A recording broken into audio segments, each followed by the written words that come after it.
Bueno, ¿qué tal? Después de un tiempo de parate volvemos con los videos y vamos a arrancar una sección nueva que ya hace rato que algunos que saben cómo iba esto me la han pedido, que es el fútbol local o el fútbol de acá. Y acá vale aclarar algunas cosas.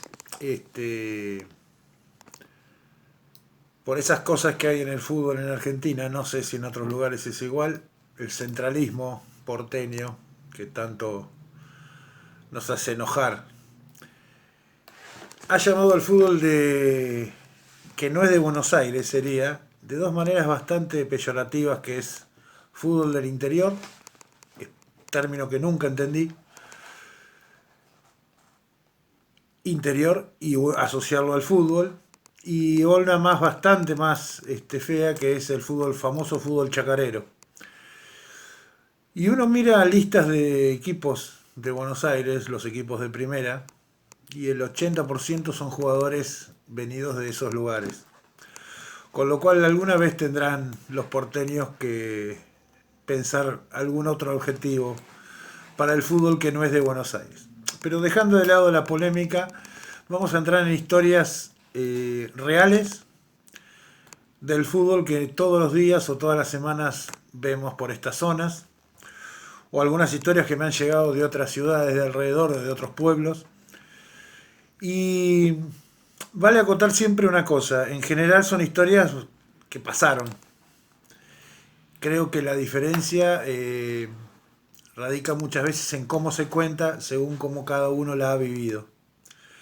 El otro día escuchaba a Apo, un viejo espectáculo con el Turco Sanjurjo, que es de acá de Mar del Plata, y que decía el turco, muy hábil, que siempre es bueno contar historias, contar anécdotas del fútbol, y si son verdaderas mejor. En este caso voy a contar historias que son verdaderas. El mayor tema es cómo o cuántos son de verdaderas. Pero lo dejo a criterio de cada uno de las que las escuche, porque en general voy a contar historias de cosas que han pasado y no solamente las he vivido yo, sino las han vivido amigos míos. Bueno, entonces entrando en esta sección del fútbol de acá, o el del fútbol local, todavía no sé cómo la voy a llamar cuando lo suba en el canal, vamos a entrar en una que se podría titular Las trompetas no se venden. Si uno pregunta, lejos de la ciudad, lejos de Mar del Plata, cuál es el clásico, vieron que en todas las ciudades siempre hay un clásico. Dos equipos que por diferentes razones son rivales, tanto en la cancha como en la vida. Y creo que también hace al folclore de cada lugar que no haya un solo equipo representativo.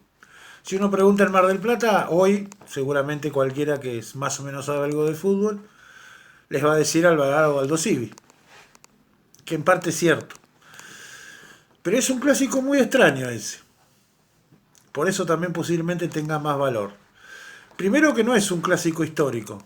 Nació más o menos alrededor de la década de los principios o mitad de la década del 80. De hecho están bastante alejados uno de otro.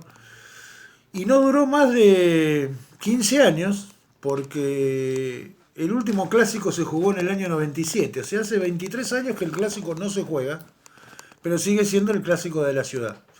Un poco porque han ido fluctuando en diferentes categorías del fútbol nacional y el que jugaba porque acompañaba y el que no jugaba por pedir de que no siguiera leyendo bien al otro.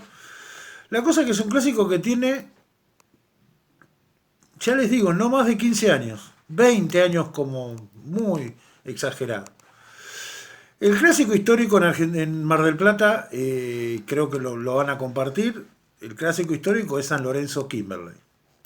En general los clásicos se han producido por cercanías, se han producido por algún partido o alguna final o algún campeonato en donde pasó algo más allá de lo normal. Y muy de argentinos, creo que también en otros lugares también es así, arranca el odio, entre comillas, hacia el rival y se alimenta o se retroalimenta domingo a domingo. Yo creo que la mayoría de los clásicos, por lo menos en Mar del Plata, es por cercanía. Nación Libertad, que comparten una cercanía de 6 cuadras. Kimberley y San Lorenzo, más allá de lo competitivo, porque compitieron en un nivel muy alto a nivel nacional, sus sedes están a 10 cuadras de diferencia. Aldo Civi, originariamente su rival era Talleres, que está también ahí en el puerto, a muy pocas cuadras uno de otro. Y el clásico que a nosotros nos compete en esta anécdota de hoy es Independiente Deportivo Norte. Es el clásico, el llamado Clásico de la Perla. Son dos clubes que originariamente sus sedes estuvieron a 8 o 10 cuadras de distancia, con lo cual compartieron un barrio, compartieron gente, compartieron jugadores. Y desde hace unos años, cada vez que llega el partido, se genera toda una movida muy importante de gente. Estamos hablando de entre 3.000 o a veces menos gente que acompaña estos partidos. Tengan en cuenta que el fútbol local, el fútbol de Mar del Plata, va muy poca gente a la cancha, son contados con los dedos, con lo cual en una cancha que haya 1.500, 2.000 o 3.000 personas, realmente se nota. Y un poco también tiene lo lindo del clásico de ver ese tipo de partidos y lo esperan los equipos de una manera muy especial. La cosa es que Independiente Norte, como hubo habido algunos clásicos con bastantes problemas de violencia en general, cuando se sortean, que no se hacen los sorteos, igual que en el fútbol de primera división, los fixtures se arman en base a localías, canchas y demás. Suele pasar muchos campeonatos que no se enfrentan porque al estar en diferentes zonas en la etapa clasificatoria, si uno de los dos o los dos no llegan a etapa de playoff, no se encuentran. Pero últimamente se han dado algunos clásicos en etapa de clasificación. También en etapa de playoff, pero han sido menos.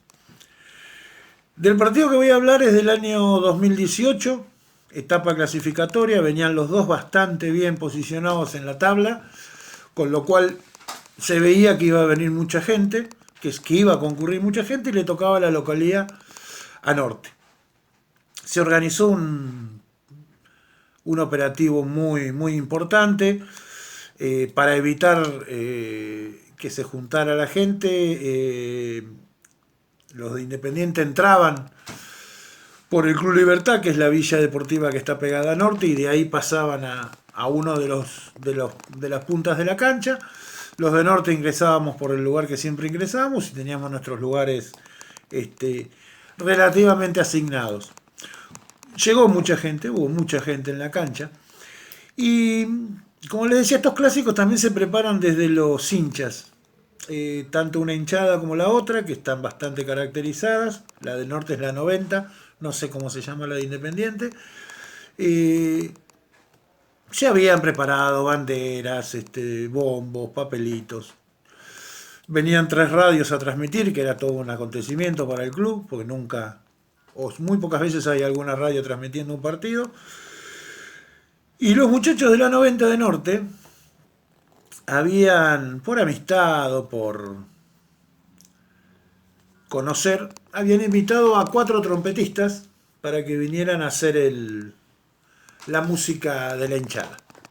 La cosa es que un rato antes del partido llegaron los 4 muchachos con sus equipos y se ubicaron en la hinchada de Norte, donde estaba el grueso de la gente de Norte. Tocaron 1, 2, 3 canciones, acompañaron algunas canciones que cantaba la hinchada y de pronto se callaron. Dejaron de tocar y arrancó el partido. La hinchada siguió gritando como todo el partido. Y aparentemente los muchachos en cuestión pidieron dinero para seguir haciendo su trabajo. Obviamente en los clubes no es precisamente plata lo que sobra. La gente que los había llevado se negó. No pedían una cantidad excesiva, pero era una cantidad de dinero importante. Como los muchachos tenían conexiones también con la gente de Independiente, no tuvieron mejor idea cuando iba terminando el primer tiempo y ante la negativa de que se les iba a dar plata y la negativa de ellas de seguir tocando, ofrecieron sus servicios rápidamente a la hinchada de Independiente.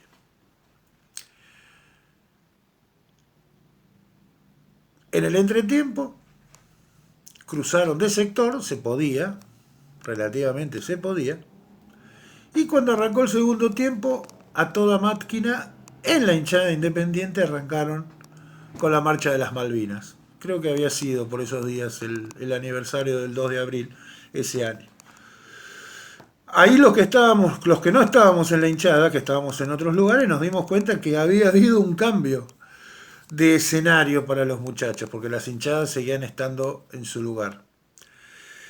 Eh, Tocaron todo el segundo tiempo dentro de la hinchada Independiente, el partido terminó, vale aclarar que ganó Independiente 1-0, y esa anécdota quedó muy grabada en los oídos nuestros y de todos los que estuvieron ese día en la cancha.